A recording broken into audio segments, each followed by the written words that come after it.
সপ্তমীর অনেক অনেক শুভেচ্ছা আমার বন্ধুদের সবাইকে, বড়দেরকে প্রণাম, ছোটদেরকে আদর, আর আমার সমবয়সী যারা দেখছো তাদেরকে অনেকটা ভালোবাসা দিয়ে আরও একটা ভিডিও শুরু করে দিলাম। আর আজকে মহাসপ্তমী, সপ্তমীতে কে কেমন করে কাটাচ্ছ, কেমন এনজয় করছো আমাকে কিন্তু কমেন্ট করে জানিও।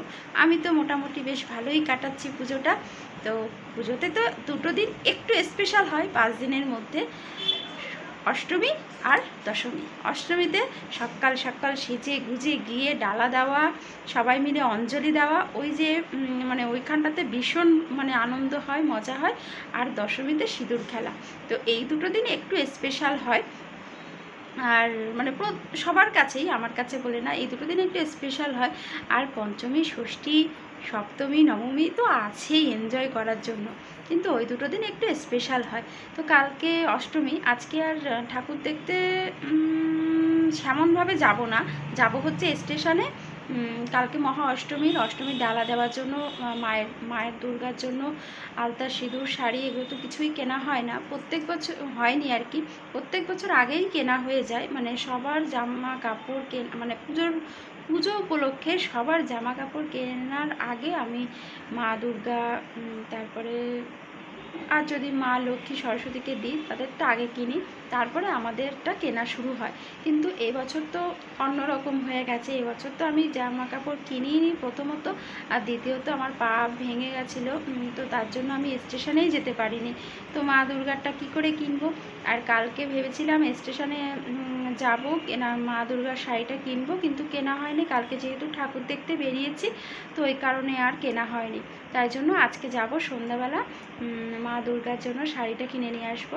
আর স্টেশনের যাওয়া মানেই তো ঠাকুর দেখতেও বেরোনো আর কেনাকাটিও করা, তাই না বলো? কারণ স্টেশনে যেতে যেতেই তো কত ঠাকুর দেখা হয়ে যায়। আর আমাদের এখানে না মানে প্রত্যেকটা মোড়ে মোড়েই ঠাকুর হয়, বলতে গেলে না, মানে হয় প্রত্যেকটা মোড়ে মোড়ে, গলিতে গলিতে পুজো হয়। তো এই কারণে স্টেশনে যেতে যেতে অনেক ঠাকুর দেখাই হয়ে যায়, হয়তো ভিতরে ঢুকে না দেখলেও বাইরে থেকে অনেক ঠাকুর দেখা হয়ে যায়। তো যাই হোক, আজকে মানে মেন উদ্দেশ্য ঠাকুরের শাড়ি, আলতা, সিঁদুর, ফল, মিষ্টিটা কালকে সকালেই কিনবো। আজকে এগুলো কিনে নেব, ফুল মিষ্টিটা কালকে সকালে হাজব্যান্ড এনে দেবে, আজকে শুধু আমি এইগুলো নিয়ে আসবো। তো বিকালবেলা বেরোবো। আর এখন রান্না বান্না করবো, পুজো টুজো দিয়ে নিলাম সকাল সকাল। তো চলো বন্ধুরা, তোমরা দেখতে থেকো, সাথে থেকো। আর তোমরা কে কেমনভাবে পুজো কাটাচ্ছ অবশ্যই কিন্তু কমেন্ট করে জানিও। আমি যেভাবে কাটাচ্ছি যতটা পারছি তোমাদেরকে শেয়ার করছি। তো চলো দেখতে থেকো। তো বন্ধুরা দেখো, রান্না বসিয়ে দিয়েছি, পমফ্রেট মাছ ভেজে নিচ্ছি, কারণ পমফ্রেট মাছের ঝাল করব। আর পমফ্রেট মাছগুলো বেশ বড় বড়, তো এই কারণে দুটোর বেশি ধরবে না, তো দুটো করেই ভাজছি। আর দেখো পমফ্রেট মাছগুলো সব ভাজা হয়ে গেছে। আর এবারে হচ্ছে পোনা মাছ ভাজা বসিয়েছি, কাটা পোনা। তো পমফ্রেট মাছের সর্ষে দিয়ে, ধনেপাতা দিয়ে ঝাল করব, আর পোনা মাছের ঝোল করব আলু দিয়ে। তো মশলা কষিয়ে নিয়েছি মাছটা ভেজে, তারপরে এখন ঝোল দিয়ে দিলাম। আর দুটো কড়াইতে দু রকমের মাছের ঝোল করছি আর কি। এটা হলো পোনা মাছের ঝোল, আলু দিয়ে মশলা কষিয়ে জল দিয়ে দিলাম। আর এটা হলো সর্ষে দিয়ে ঝাল করব পমফ্রেট মাছের, সেই মানে ঝোলটা আর কি। তো এবারে মাছগুলো দিয়ে দিচ্ছি, পমফ্রেট মাছগুলো। আর সর্ষে বাটাটা সবার শেষে দেব, সর্ষে বাটাটা দিয়ে তারপরে ধনে পাতাটা দেব। আর এরকম পমফ্রেট মাছের সর্ষে দিয়ে মাখো মাখো করে রান্নাটাই বেশি ভালো লাগে। মাছগুলো বেশ বড় বড়ই আছে। আজকে সপ্তমী, তো সপ্তমীতে মানে এটাই মেনু হচ্ছে আর কি। আর সর্ষে বাটাটা দিয়ে দিলাম, এবার ভালো করে একটু মিশিয়ে নিচ্ছি।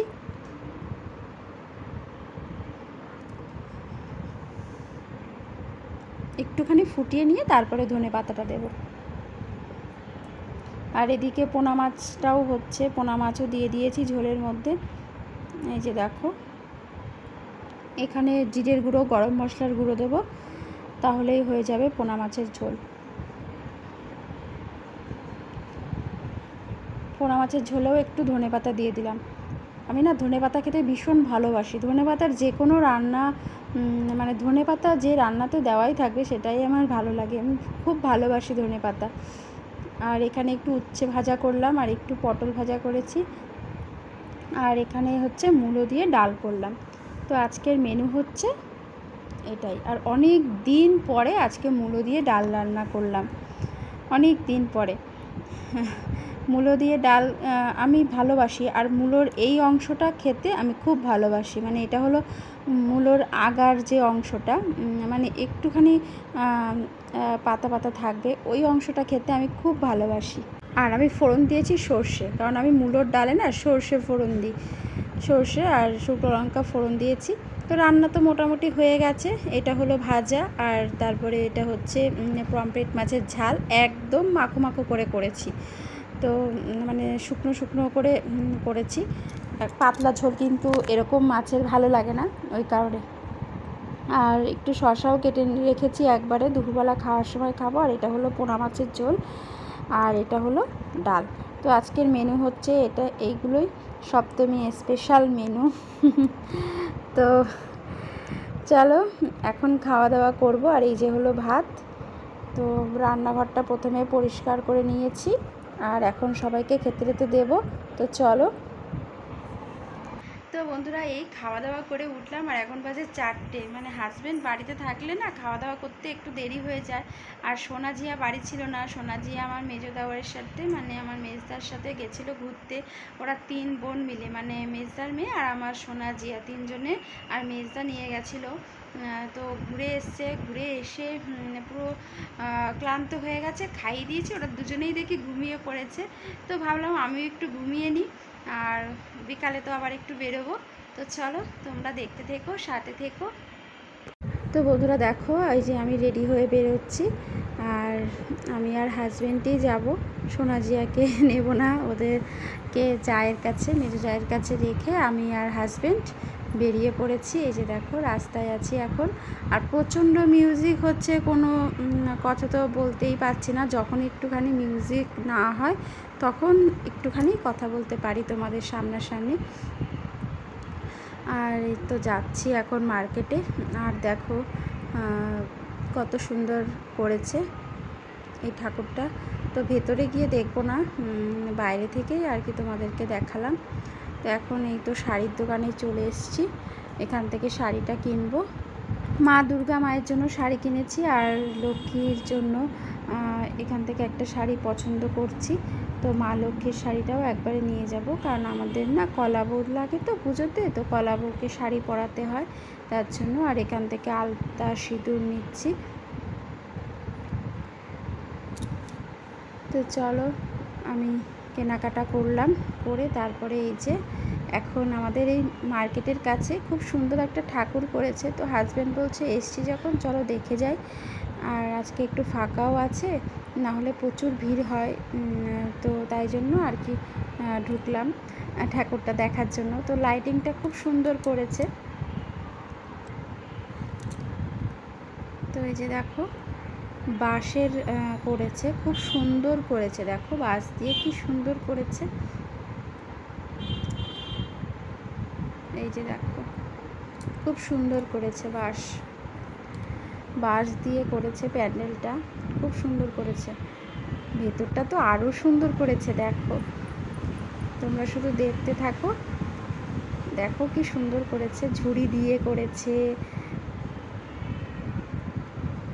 ঝুড়ি কুলো এই সমস্ত দিয়ে করেছে, খুব সুন্দর হয়েছে। তো তোমরা দেখতে থেকো, সাথে থেকো।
দেখলাম, দেখে বেরিয়ে এসে এখানে আরও একটা পাশে ঠাকুর করেছে, তো সেটা একটু দেখলাম। এই যে দেখো, তো খুব সুন্দর করেছে ঠাকুরটা, দেখো মায়ের মূর্তিটা খুব সুন্দর হয়েছে। তো চলো তোমাদের সাথে বাড়িতে গিয়ে দেখা হচ্ছে। তো বন্ধুরা দেখো কী কী কিনে নিয়ে আসলাম। এই যে দেখো এখানে 5 রকমের ফল এনেছি, 5 রকমের 5টা ফল। আর ঠাকুরের যে ফল দেব সেটা আছে ঘরেই, ওই কারণে আর ঠাকুরের জন্য আলাদা করে আনিনি। আর এখানে হচ্ছে মা দুর্গার শাড়ি, তো এটা হচ্ছে কোড়ার শাড়ি এনেছি। আর এই যে আলতা, সিঁদুর আর মিষ্টি আর ফুল তো হাজব্যান্ড কালকে এনে দেবে সকালবেলা, ওই কারণে আজকে আর আনিনি, আজকে এগুলোই নিয়ে আসলাম। আর এইটা হচ্ছে মা লক্ষ্মীর শাড়ি। আর মা লক্ষ্মীর শাড়িটা না এরকম এনেছি, মানে একটু কাজ করা, মানে কি বলবো, এগুলো জামদানি টাইপের। তো যেহেতু মা লক্ষ্মী তো একদিন পরবে একবেলা, তারপরে তো শাড়িটা আমিই পরবো, তো এই কারণে এই শাড়িটাই নিলাম আর কি। তো বন্ধুরা খাওয়া দাওয়া হয়ে গেছে, আর বাসন কোসন সব মেজে নিয়েছি, জলও ভরে নিলাম, আর এই গ্যাস ট্যাস সব মুছে নিয়েছি, কারণ কালকে নিরামিষ। তো গ্যাস ট্যাস মুছে সমস্ত কিছু পরিষ্কার সব করে নিয়েছি। রান্নাঘর, কালকে অষ্টমী, কালকে আমাদের নিরামিষ খেতে হয়। আর এমনিতেও কালকে সোমবার পড়েছে, তাই আলাদা করে আর নিরামিষ খেতে হবে না। কালকে এমনিতেও সোমবার পড়েছে, আর সোমবারের জায়গায় যদি মঙ্গলবার পড়তো তাহলেও আমরা নিরামিষই খেতাম, কারণ আমরা অষ্টমীতে বাড়িতে মাছ আনি না, মাছ মাংস আনি না, নিরামিষই খাওয়া হয় প্রত্যেক বছর। আর এবছর আলাদা করে খেতে হলো না, এবছর এমনিতেই সোমবার পড়েছে, সোমবারে এমনিতেই নিরামিষ খাই, তাই জন্য। তো যাই হোক বন্ধুরা, চলো আজকের ভিডিওটা এই পর্যন্ত। কেমন লাগলো অবশ্যই কমেন্ট করে জানিও, ভালো লাগলে একটা লাইক করে দিও। সবাই পুজোতে খুব এনজয় করো, মজা করে কাটাও পুজোটা, খুব ভালো থেকো, সাবধানে থেকো, সবাইকে টাটা, গুড নাইট।